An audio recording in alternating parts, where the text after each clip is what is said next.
d'abord, le site, qui est un site assez formidable, comme vous avez pu vous rendre compte en arrivant au monastère. Ensuite, l'architecture, évidemment, qui est une architecture très spéciale, qui a vraiment son cachet unique. L'architecture qui a été pensée d'abord dans son concept général par Paul Bello, qui était un moine de Solesmes en France et qui était un grand architecte qui avait réalisé déjà au début du XXe siècle, dans les 30 premières années du XXe siècle, plusieurs bâtiments monastiques en Europe et même aussi des églises. Alors, et qui était venu ici au pays pour travailler au plan de l'oratoire Saint-Joseph.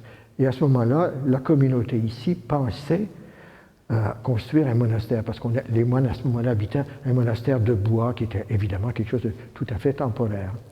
Alors on lui a demandé s'il n'accepterait pas de concevoir la maison et d'en réaliser une partie, ce qu'il a fait.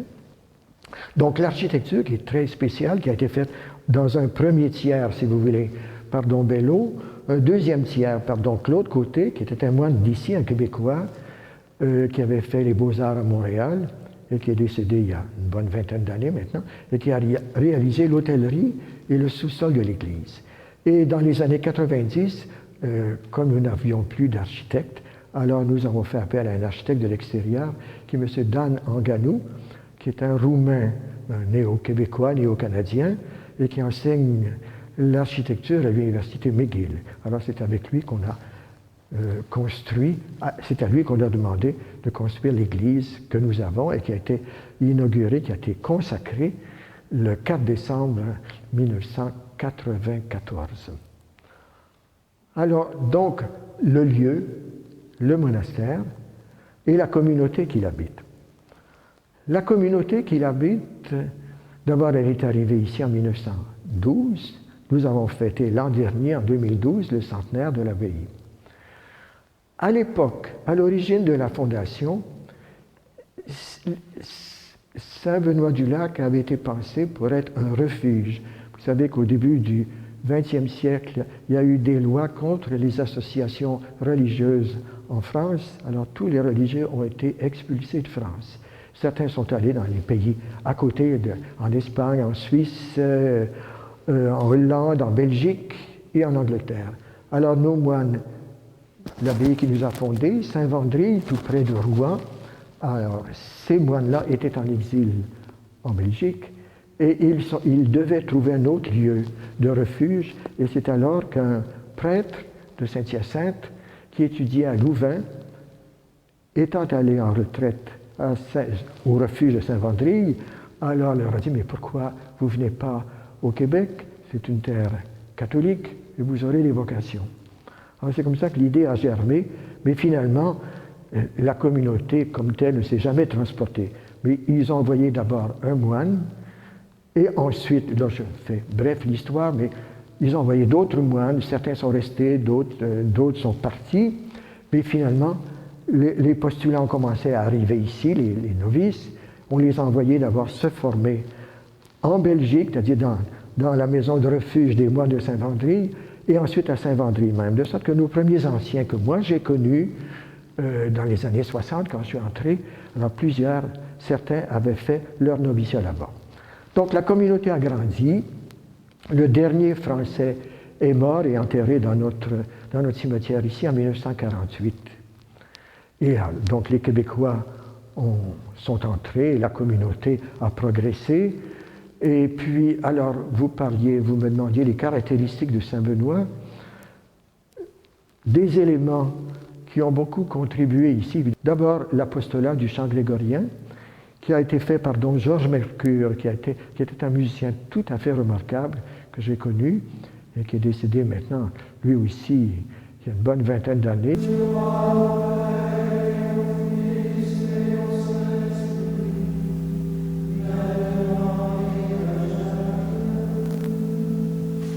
Don Mercure était un grand musicien et il avait ici fait école au Québec.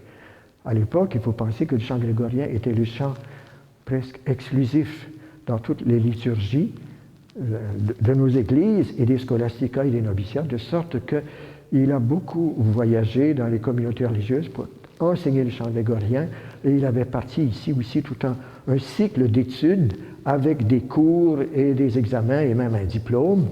Alors, de sorte que beaucoup de religieux qui auraient 60 ans et un peu plus sont passés par cette école-là. Ce n'était pas l'unique école, mais c'était une des œuvres que le monastère a faites. Ça, c'est une caractéristique. Et dans toute notre histoire, il y a eu, il faut dire que la musique et la pratique des arts, c'est même un chapitre de l'arrêt de Saint-Benoît, des artisans du monastère. Alors, quand il y a un artisan, il faut qu'il est invité à, si vous voulez, à pratiquer son art ou son métier, mais Saint-Benoît met 2 conditions, pourvu qu'il le fasse avec humilité et révérence. Révérence, c'est-à-dire, au fond, dans un sens de détachement par rapport à ce qu'il est capable de faire.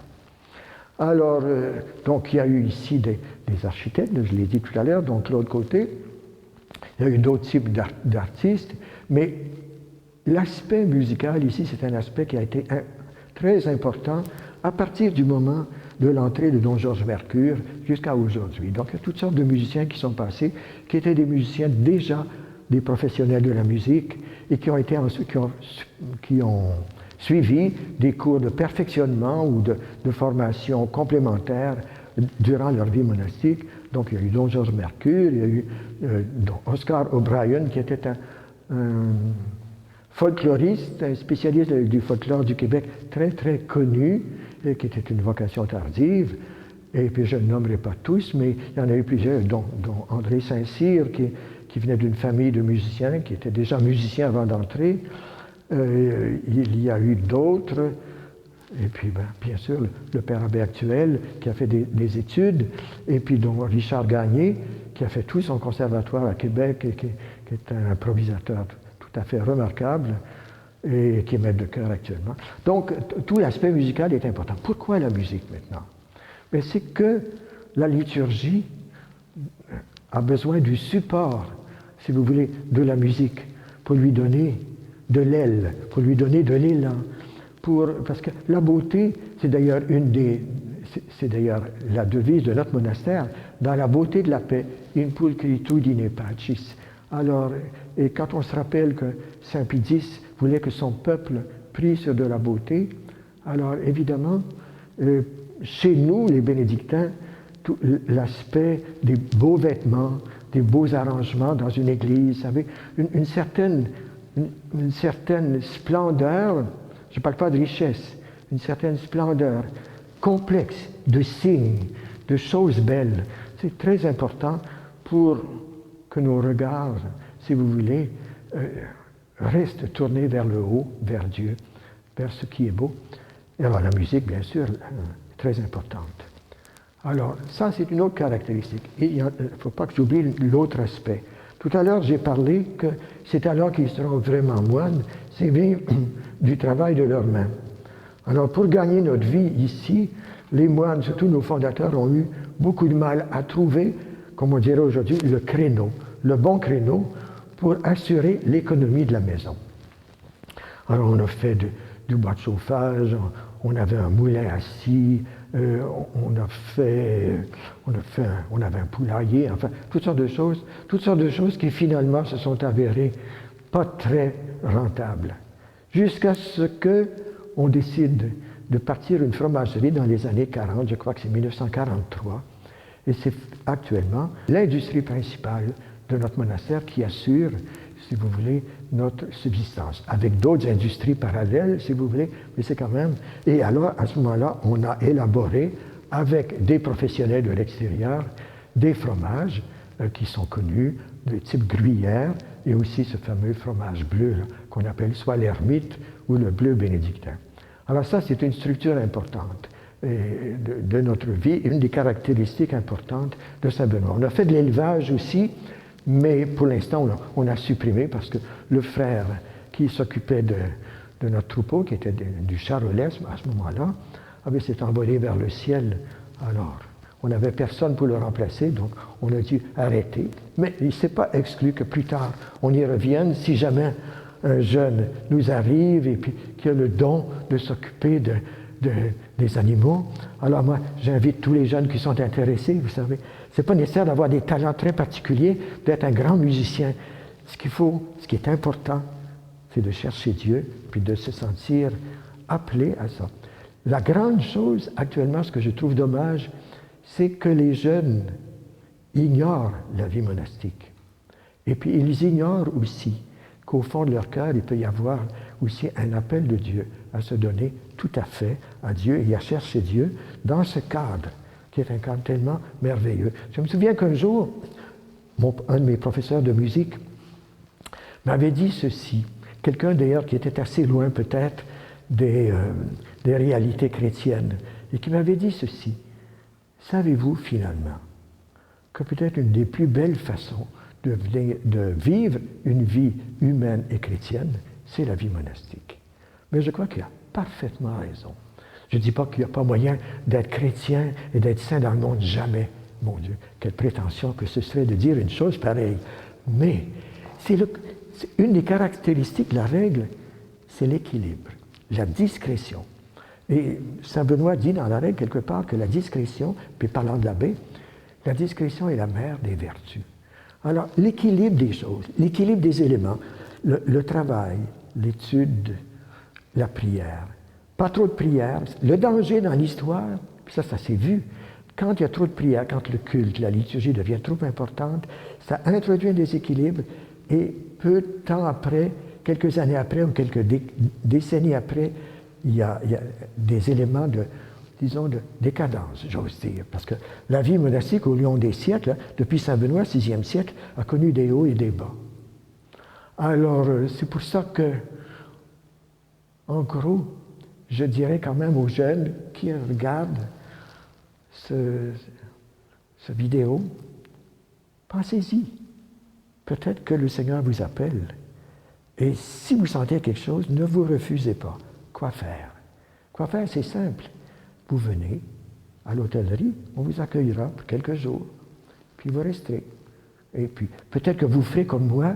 Quand je suis venu la première fois, j'avais 16 ans, puis mon premier réflexe, c'était un réflexe de recul. Je trouvais ça terrible. Mais il ne faut pas s'effrayer. Si la voie qui conduit au Seigneur paraît étroite, comme dit l'Évangile, il ne faut pas s'effrayer. Il faut foncer. Il faut faire confiance. Et puis, si Dieu vous appelle vraiment, puis vous aurez la grâce de la persévérance. Moi, ça fait 52 ans. J'ai commencé ma 53e année. Et puis, vous voyez que j'ai 72 ans. Alors, et puis, je ne suis pas prêt de mourir, je pense. Mais en tout cas, je mourrai quand le Seigneur va m'appeler. En tout cas, si vous êtes intéressé, venez. Et puis ensuite, si vous êtes plus intéressé encore, si ça vous talonne, cette idée-là, eh bien, il y a des stages qui sont organisés. Alors là, vous êtes invité à venir vivre 2, 3, 4 semaines. Et alors, sous la conduite d'un moine qui vous initie progressivement. Et vous êtes aussi un peu plus initié. Vous mangez avec les moines. Vous êtes invité à faire les travaux manuels avec les moines, surtout du côté de la cidrerie. Et puis, si ça vous intéresse encore plus, vous pouvez rencontrer le maître des novices. Vous restez libre, libre comme l'air. Mais si vous sentez quelque chose en dedans, ne contristez pas l'esprit. Très important.